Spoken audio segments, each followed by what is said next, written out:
அன்பார்ந்த இறைமக்களே, கிறிஸ்துவின் மறுப ஜபக்குழியின் வாயிலாக இன்று உங்களை சந்திப்பதில் பெரும் மகிழ்ச்சி அடைகிறேன். மக்களே, சந்தோஷமாக இருக்கீங்களா? நிறைவாக இருக்கீங்களா? மகிழ்ச்சியாக இருக்கீங்களா? மன அமைதியாக இருக்கீங்களா? ஒவ்வொரு நாளும் இறை செய்தி பார்க்குறீங்களா?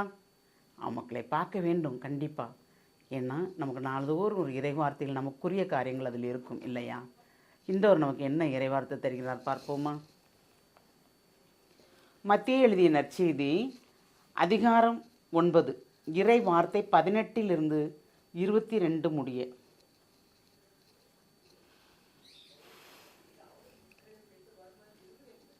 இயேசு பேசிக்கொண்டிருந்த போது தொழுகை கூட தலைவர் ஒருவர் அவரிடம் வந்து பணிந்து, என் மகள் இப்பொழுதுதான் இறந்தால், ஆயினும் நீர் வந்து அவள் மீது உம் கையை வையும், அவள் உடனே எழுந்து உடனே உயிர் பெறுவாள் என்றார்.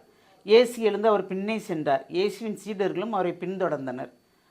அப்போது 12 ஆண்டுகளாய் இரத்தப்போக்கினால் வருந்திய பெண் அவருக்கு பின்னால் வந்து அவரது மேலுடையின் ஓரத்தை தொட்டார். ஏனெனில் அப்பெண், நான் அவருடைய ஆடையை தொட்டாலே போதும் நலம் பெறுவேன் என தனக்குள் சொல்லி கொண்டார். இயேசு அவரை திரும்பி பார்த்து, மகளை, துணிவோடு இரு, உமது நம்பிக்கை உன்னை குணமாக்கிட்டு என்றார். அந்நேரத்திருந்திய பெண் நலமடைந்திருந்தார். Praise the Lord. பாருங்கள், தொழுகை கூட தலைவன் வந்து தம் மக இறந்துட்டான்னு சொல்லி கூப்பிட வராங்க. அப்போ அவர் சரின்னு சொல்லி அவருக்கு பின்னால் போகும்போது அவர் போகிற இடமெல்லாம் நன்மை செஞ்சுட்டே போனார் இல்லையா? எந்த இடத்துலையும் அவர் தீமை செய்யவே இல்லை. அவரை யார் பழிச்சாலும் அவர் விசிரிச்சிட்டே இப்படி போயிட்டு இருந்தார். நமக்கு யார் பேசினாலும் நம்ம ஒரு சொல் சொன்னால் 3 சொல் சொல்லுவோமே இல்லையா? ஆனால் அவர் அதை சொல்லவே இல்லை. எல்லாத்தையும் தாங்க ஒரு மனிதன் என்னென்ன துன்பப்படுகிறான் என்பதை கண்டு அறிவதற்காகவே தந்தையின் விருப்பப்படி அவர் இவ்வுலகில் மனிதனாக பிறக்கிறார். மனிதனாக பிறந்தால் எவ்வளவு துன்பங்கள் வரும்.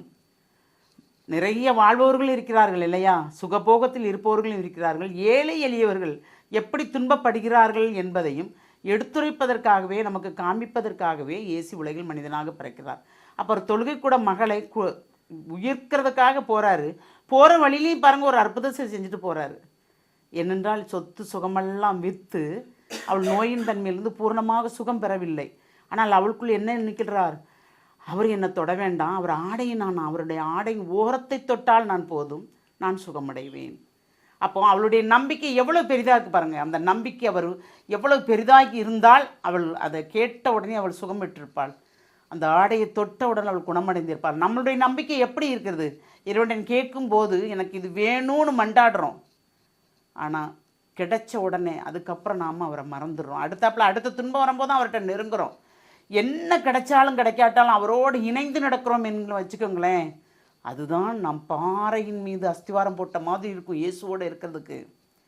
ஏனென்றால் என்ன நடந்தாலும் நன்றி ஆண்டவரே, உண்மையன்றி ஒரு அண்ணு கூட எங்களை அசையாது, எந்த தீமை எங்களுக்கு வராது, ஏனென்றால் நீர் எங்களோடு இருக்கிறீர் என்ற அந்த நம்பிக்கையும் விசுவாசமும் நம் அடிமனதில் ஆழமாக இருக்கும் என்றால், வேரூன்றி இருக்கும் என்றால், எது நடந்தாலும் ஏற்றுக்கொள்கின்ற அந்த மனப்பக்குவத்தை மட்டும்தான் அவர் நமக்கு தருவார் இல்லையா?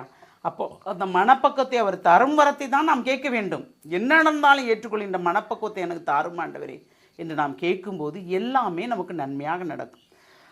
ஆடையின் விளிம்பை தொட்டவர்கள் சுகமடைந்தார்கள் என்றால், அவரோடு இணைந்து நடப்பவர்கள் என்னென்ன காரியம்லாம் செய்யலாம் இல்லையா?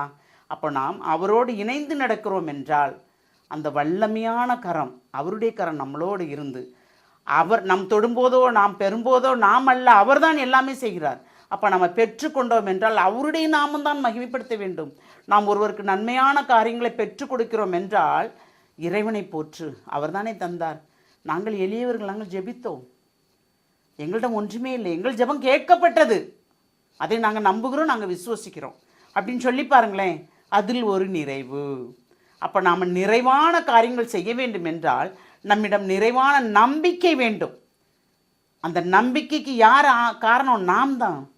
அந்த நம்பிக்கை இருந்தால் போதும், எல்லாமே நலமாகவே நடக்கும். அப்போ நமக்கு என்ன நேர்ந்தாலும் நன்றி ஆண்டவரே, இதில் என் குற்றம் என்ன என்பதை நாம் கண்டுபிடிக்கும் போது, என்ன ஒன்று வந்தாலும் நம்ம குற்றம் பண்ணியிருந்தால் தானே அது இறைவன் சோதிக்க நம்மளை புடமிட அனுப்பினார் என்றால், அவர் சித்தமாக இருந்தால் கண்டிப்பாக நம்ம அதை அனுபவித்து தான் ஆக வேண்டும். இல்லை என்றால், நம்முடைய பாவங்களோ நம்ம குற்றங்களோ பெரிதாக இருந்தால் அதிலிருந்து நாம் வெளியே வர வேண்டும். இல்லை என்றால் பெரும் பாடுதான் நமக்கு இல்லையா? அப்போ நாம் அவரோடு இணைந்து நடக்கும்போது எவ்வளவு ஆதாயம் இருக்கிறது இல்லையா? ஆன்மாதையும் உடல் ஆரோக்கியம் எல்லா நலங்களால் அவர் நம்மளை நிரப்புகிறார். பொண்ணும் பொருளும் இருந்தால் தான் நலங்களா? இல்லை, இறைவார்த்தை கொண்டே நம்மளை ஆசீர்வதிக்கிறார். அந்த ஆசீர்வாதம் தான் எப்பவும் நிலைச்சிருக்கும் நமக்கு. அப்போ நாம் எந்த ஆசீர்வாதம் கேட்க வேண்டும்? மரித்த பெண்ணை மகளை உயிர்ப்பிக்கப் போகின்ற அவர் கை வைத்தால் அவள் இருந்து விடுவாள் என்று அவர் நம்புகிறார் தொழுகை கூட தலைவன். இந்த பெண்ணு உம்முடைய ஆடை தொட்டால் நான் சுகமடைவேன் என்று இவன் நினைக்கிறார். நம் ஆன்மா செத்து கொண்டு இருக்கிற அந்த நேரத்தில் என்னை தொடும் ஆண்டவரே என்று நாம் கேட்கும்போது கண்டிப்பாக நம்மளை தொடுவார். நம் ஆன்மா மீண்டும் உயிர் பெறும். நாம் அவரோடு இணைந்து நடப்போம். அந்த வரத்தை கேட்போமா? தாயும் தந்தையுமான இறைவா, நாங்கள் எப்படி இருக்கிறோம் என்பதை நீர் அறிவீர் ஆண்டவரே. ஆனால் நாங்கள் பிறர் முன்பு நன்றாக இருப்பது போல் இருக்கலாம். ஆனால் எங்களை உள்ளத்தை ஊடுருவி பார்ப்பவர் நீர். நாங்கள் என்ன செய்கிறோம், எப்படி நடக்கிறோம், எந்த சிந்தனையில் இருக்கிறோம் என்று கண்டுகொள்பவர் நீர். ஆமாண்டவரே, அதனால் எப்பொழுதும் ஒரே நிலையோடு நாங்கள் இருக்கும் வரம் தர வேண்டும். அந்த ஒரே நிலையில் நாங்கள் இருக்கும்போது நாங்கள் எப்பொழுதும் உம்மை சார்ந்தே இருப்போம் என்று நாங்கள் நம்புகிறோம், விசுவசிக்கிறோம். அந்த வரத்தை நீர் எங்களுக்கு தரப்போகிற கிருபைக்கு நன்றி கூறி எங்களை முழுமையாக உம்முடைய இரக்கத்துக்குள் ஒப்புக் கொடுக்கிறோம். ஜெபங்கேக்கும் நல்ல பிதாவே. ஆமேன், ஆமேன், ஆமேன்.